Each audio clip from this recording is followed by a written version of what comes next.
stunning conditions. And we'll see China 2, France, USA 1, China 1, Australia, and USA 2 for the women's double. Thank you for your tweets in and saying how much you're enjoying this World Rowing production. Thanks to Ben Pritchard in the UK, talking about Lauren Rolls. She's definitely the athlete that leads us all in training. PR2 women's mixed double gold medalists. Hope you're enjoying this, Ben. And we'll take you through these women in the double sculls. So it's the second Chinese boat over there on the far side. Li Huru, 22 years of age. And Young Min, 26 years of age, coached by Wang Hu-Quinn. Trying to come here with such a strong team. This is one of the top French boats. And Margot Bayeux in the bow seat, and Emma Lunati from Aviron Grenoble, Bayeux from Le Havre in Normandy. So here's the first USA boat. They've raced in the women's quads earlier today. Goodness knows what their legs will be like. Sophia Vitas in the stroke seat from Wisconsin, and Christina Wagner from Massachusetts, graduate of Yale University, the Bulldogs. So Chinese sculling really strong. The women's quad are the favourites here. Lu Xiyu in the bow seat, junior gold medalist back in 2016. And Shen Chung Mei, 25-year-old. There's the Australian double, Laura Gooley in the stroke seat from UTS Harbourfield in Sydney, just 21 years of age. And Amanda Bateman behind her from Melbourne University Boat Club. Well, here's a second Australian boat. They too have raced in the women's quad. So Emily Calfeltz, 26 years of age, from Jamestown, Rhode Island, and Lauren O'Connor from Belleville, Wisconsin. Went to the University of Wisconsin. Do they call them the Badgers over there? The Badgers, Wisco. The Badgers, yeah, Badgers, Wisco. It's Wagner and O'Connor who won the trials from Vitas and Calfeltz, but these women have teamed up. Would it be Isabel Jacobson who coaches this boat? Yeah, that's right, Martin. Yeah, coached by Isabel Jacobs. She's the head of the high performance sculling group. Named not long ago, works with Eric Catalano, the Orion founder, where Christy Wagner rose. So does Lauren O'Connor. Quick start, though, will bring our attention to the race. Good start for China 1 and China 2. Yeah, China came here with women's sculling with a 16-year-old who just missed getting in the final, the A final of the women's single sculls. I didn't see her in the B final. Didn't see where she placed in the B final this morning, but, you know, tremendous strength in depth, as you might expect from a big program like China has. So lead out from China 2 over the far side.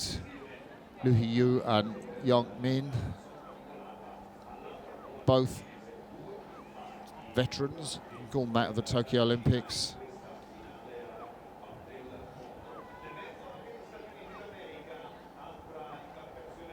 Yeah, good for China 2, continuing to open up that margin. They're really pushing away from the rest of the field on the far side. And ever so close behind them, with, again, the exception of that China 2 crew. France, China 1. It's China 2 rowing, I think, in that Filippi boat over there. I did say there were veterans of Tokyo Olympics. That's, of course, is China 1, Lu Xiyu and Shen Chung Mei, who are now in second position. And interestingly enough, the Chinese team, China 2, or China 1, you can tell, they are rowing in a yellow boat, an Empacher boat, and China 2 are rowing in a Filippi boat. So it's a match-up between the Italian and German boat manufacturers. There's the two Australians, Laura Gooley, the 21-year-old closest to us, forced to train on her neighbour's irrigation zam while in Narrabee during 2 lockdowns for COVID.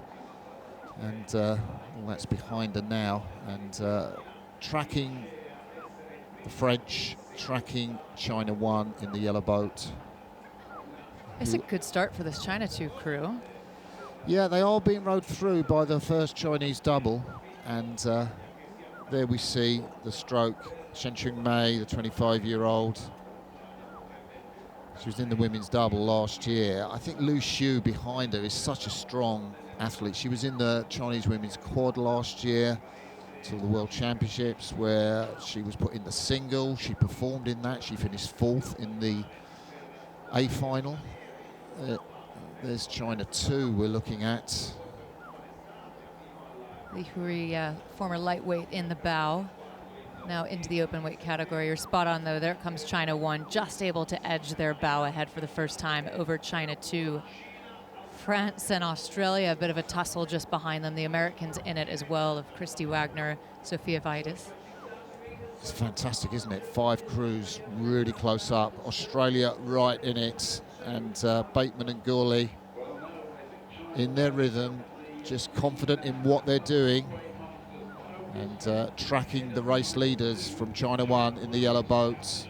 China 2 just dropping back slightly. They're still in second position. Australia are coming through. The French are right up there. USA 1 is right up there too. Vitus and Wagner.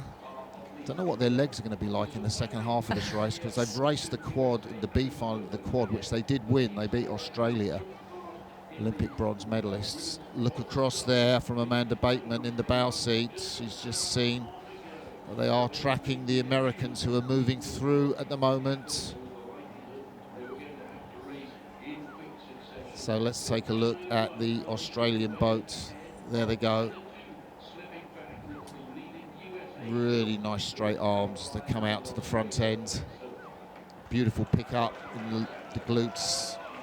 Low push down. And credit to their coach, Hallie Chapman. And the Americans just coming through. We'll have a quick look over at them. They've been able to overhaul the Aussies and the French, currently in a silver medal contention. Yeah, Wagner and Vitus have really got something on through the middle 1,000. You know, I think if they sense they can win, I just wondered, we had a conversation, didn't we, about the wisdom of coming here and doubling up in the women's quad and the women's double. And, you know, if a double is that quick and they've already raced in the women's quad, you think they might be kind of toe-to-toe with China 1 out there in the lead. But we are passing through the 1,500 metre mark.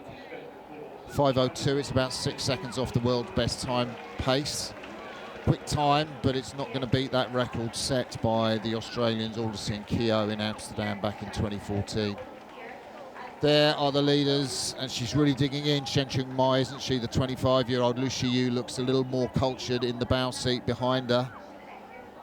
The single sculler, as our drone gives us a shot. The Chinese double out in front. Yeah, great effort from this Chinese double, particularly in the second half. The Americans keeping a good touch with them. The Aussies, though, looking to contest for that silver medal. They'll have to go now. The Americans pushing, leaving France behind.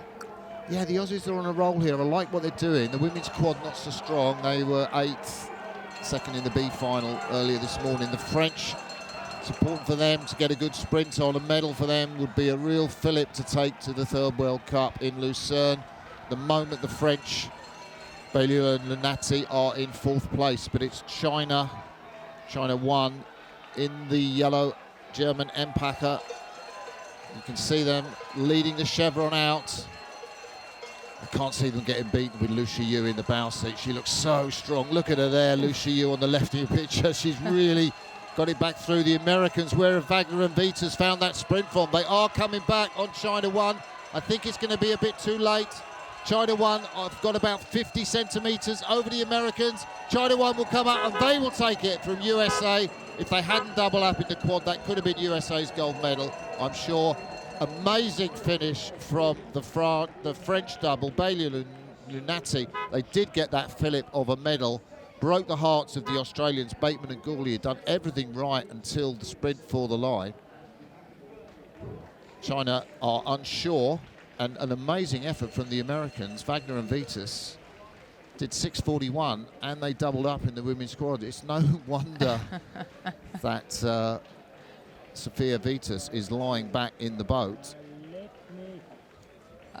Yeah, absolute exhaustion. You can see them just having a moment with one another. Wow, France really came out, didn't they? Like, I thought the Aussies would take it, and France really pushed through. I thought the Aussies would take it. But Emma Lunati saluting the French supporters in the crowd. From the sculler from Avion Grenoble. There's the bow number 5 of that Australian boat. They're going to be gutted to miss out on a medal, aren't they? I almost feel like apologising to the Australians watching this World Rowing production at home. If you just joined us, sorry your guys just missed out on a medal. I'm Martin Cross, with me Colleen Saville, talking you through the extensive programme of racing, the second Rowing World Cup. More Australian rake crews to come though. Don't go anywhere, stay with us.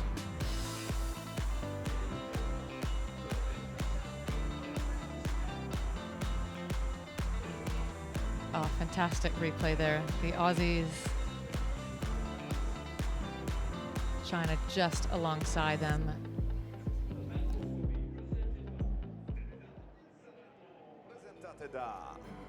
World Rowing President, Il presidente di World Rowing, Jean-Christophe Rolland.